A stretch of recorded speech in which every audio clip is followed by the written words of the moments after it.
Hello everyone, welcome back to the United Stand Road Trip. This is it, another cup competition. Fulham, Old Trafford. Here we go, R4 this afternoon. Before I start, obviously, happy Mother's Day Mum. And to all the other mums out there, make sure you get that sorted before you head to Old Trafford, people. The mum is the most important member of the family. Well, you will see if you don't do anything today, let's put it that way. Anyway, moving on. Back on the road, well, not too far away, not a long journey, obviously. Back in Manchester, back at Old Trafford, as is the norm these days. Every single domestic cup game for the last 2 seasons that we've possibly been able to have or could be drawn in has been at home. Wow, that is amazing. And today is the last chance we did have of having an away tie in a domestic cup competition. Forest in the first leg, of the Carabao Cup semi-final, because that's 2-legged, but 2 seasons, all the legs at home. Wow, that's got to be a record.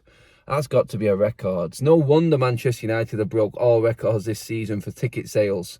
The amount of home games we've had for people and fans. I think we worked it out.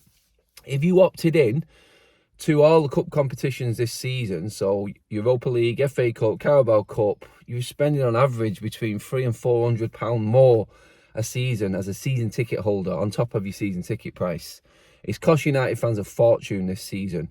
Obviously, we don't really complain at that. We're not bothered about that. We're a bit gutted that that's gone into the Glazers' pockets, obviously.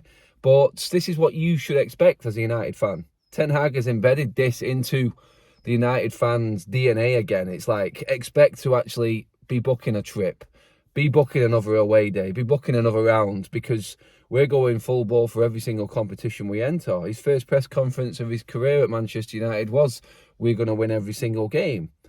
So the cup competitions and what he's done in them this season and playing strong and taking them as seriously as he has done has put us in this position now where we're literally on the verge of booking our second trip to Wembley this season.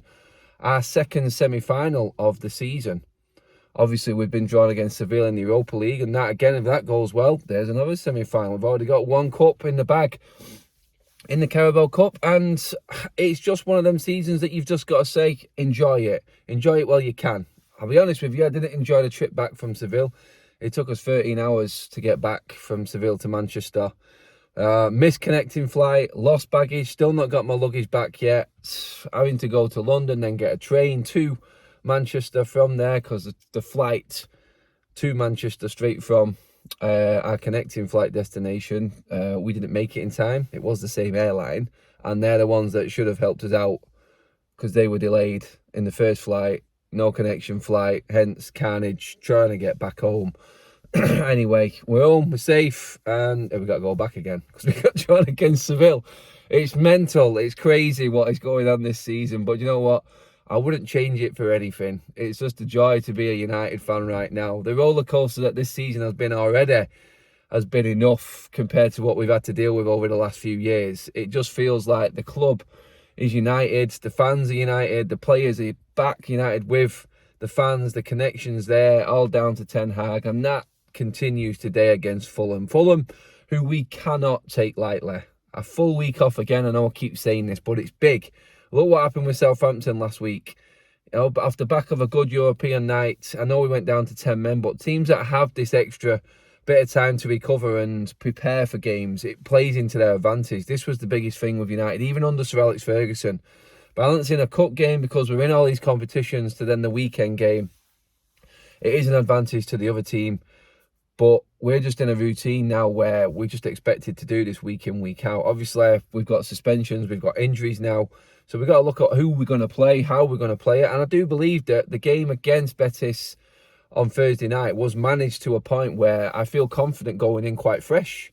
The fact the players left the stadium, they went straight to the airport, they were back home within plenty of time. So we've had 2 days full rests and we're back in action again. It's brilliant from Ten Hag and how he's handled it. It's been good that the second legs have been the way they have, and we're finishing them early in a way. So it's like the early kickoff in Europe's giving us the chance to get that flight back, get home to Manchester and get prepared for the weekend, because Fulham will be on it today. Fulham are a tough outfit to play against. We found that out when we played down at Craven Cottage before the World Cup. Obviously, Garnacho's last-minute winner, but that was a tough battle, a game that you know, what could have gone either way. And it didn't look like United were going to get the 3 points from the game. It did look like it was going to peter out into a draw until a moment of magic. This takes me back to the fact that we have to now deal with a different circumstance of injuries and suspensions, because Garnacho, who was our match winner in that day, is obviously not available now. We're not going to see him till back end of April, early May, which is really disappointing. But we have cover. Palestri made his full debut the other night, and I think he definitely handled himself well enough to be in contention to play today. I don't think he will play today. I think it'll be Sancho, Weghorst and Rashford today. I think that's how we'll line up.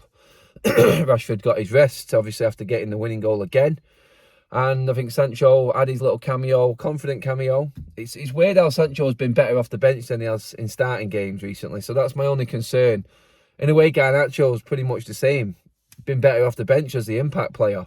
But you got to look at it and you got to go, these players sooner or later have to step up to the mark. Another one of them players is going to be Martial when he comes back. And I know Erik ten Hag is having to nurse him back.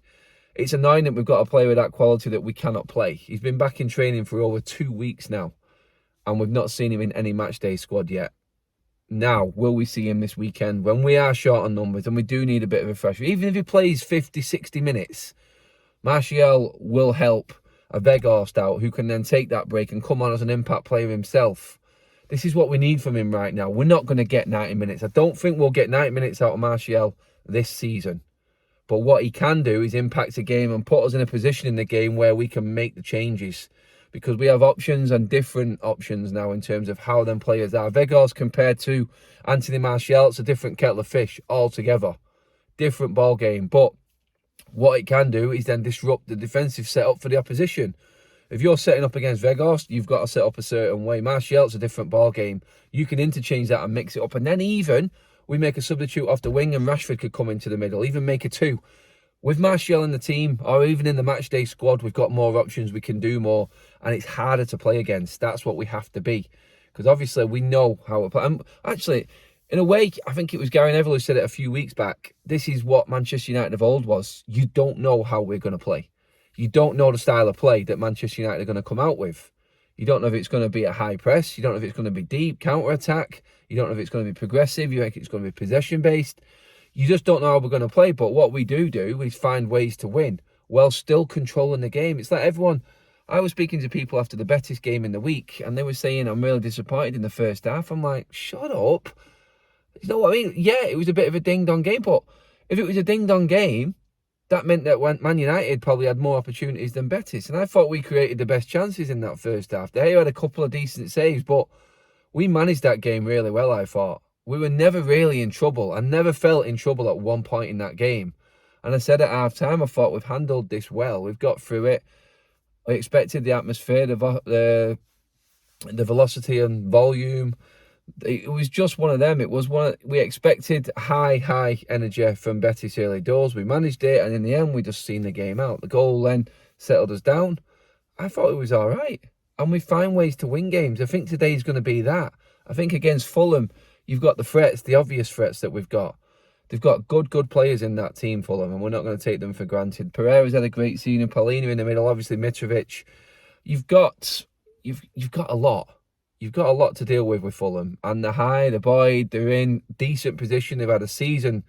They've had a dream season, let's be honest, coming back into the Premier League. And it does look like Silva has got them playing. It looks like Silva has learnt from his previous spells in the Premier League and previous times in English football. Put all that badness, learnt from it, and then imprinted that into the Fulham team and how they're playing this season. And that is a sign of a good manager. There was moments when you thought he's just one of these flash-in-the-pan managers. I mean, Javier Grazia at Leeds, now coming back into the Premier League again, learning. You come in the first time, even Unai Emery from Arsenal days, they come back, they learn from the mistakes, they know how to adapt, and they know how to get through a season in the Premier League. And you can see it in these managers. Their experience is key, and I think that's what's happened with Fulham this season with Silva. He had a great season in the Championship, well-deserved promotion, and they've gone off that, and they've gone, you know what, the previous 2 seasons before, I think it was when we spent all that money, and it was like well over 100 million spent, so many players in, absolute waste of time. Do you know what I mean? It was that with Fulham. but they learnt from that, and now they've gone forward, and they've had this season where it looks like they're actually a proper Premier League outfit. I just look at them and I go, there's no chance that Fulham are going down. I feel like they've got a solid core and philosophy, and they are a dangerous team to face up against. And United have to be on their mettle today to get through this. United have to be switched on, clued in, and ready to go. We have been in between European games. I think we would have beat Southampton last week if we had 11 men. Obviously, we beat Leicester in between the Barcelona and the Cup final games. I think we've handled these well. And I think that's down to Ten Hag and how he's mixed the squad up. We had enough substitutes in midweek for me to go into this game confident that we can beat Fulham. But we have to be wary of them. I've gone into many road trip videos and gone, let's just go and smash them. We should be going for them. Today, I feel like we have to be a little bit more. I think United, I'm a bit more reserved today. I think United will win it, and I think we'll win it like a 3-1 scoreline. But I've just got a feeling that it's going to be a tight game. Maybe it is 1-1 for a while, and then United just score 2 goals towards the back end of the game. That sort of game. That's the feeling I've got today. I could go on forever. I'm running out of time. Guys, let me know what you think. Are you up for it today? Has midweek boosted your confidence? Do we need to win this game going into the international break? Then that's 3 games in a row. 3 competitions, still in good positions in all of them after that bad defeat to Liverpool. I'd rather be a United fan now than a Liverpool one. They beat us 7-0. They're going into that long international break now with no game this weekend on the back of 2 defeats. Now, that is a bittersweet. United win today. We know we're back at Wembley. We can start looking ahead to Seville's trip. We can start looking ahead to booking tickets to Wembley. Oh, well, the international break is on. That's how important today is. It's massive because into that international break, the confidence then the United fan base will have to go into squeaky bum time, the back end of the season, the business end, with all that confidence, hit the ground running. That's what we need when we get back. And I think, you know what, today is a big day, a massive day today for Manchester United. I cannot emphasise that enough. It's a tough day, but it's a massive day, and United will prevail. And we move on. More games, more cup games, more semi-finals, more trips to Wembley. Budapest is coming, I'm telling you. Big season. Guys, cheers for watching. Like, share and subscribe to the United Stand. I'll see you outside Old Trafford a little bit later on, everyone. Hopefully the weather picks up. And don't forget your mum. See you in a bit, people.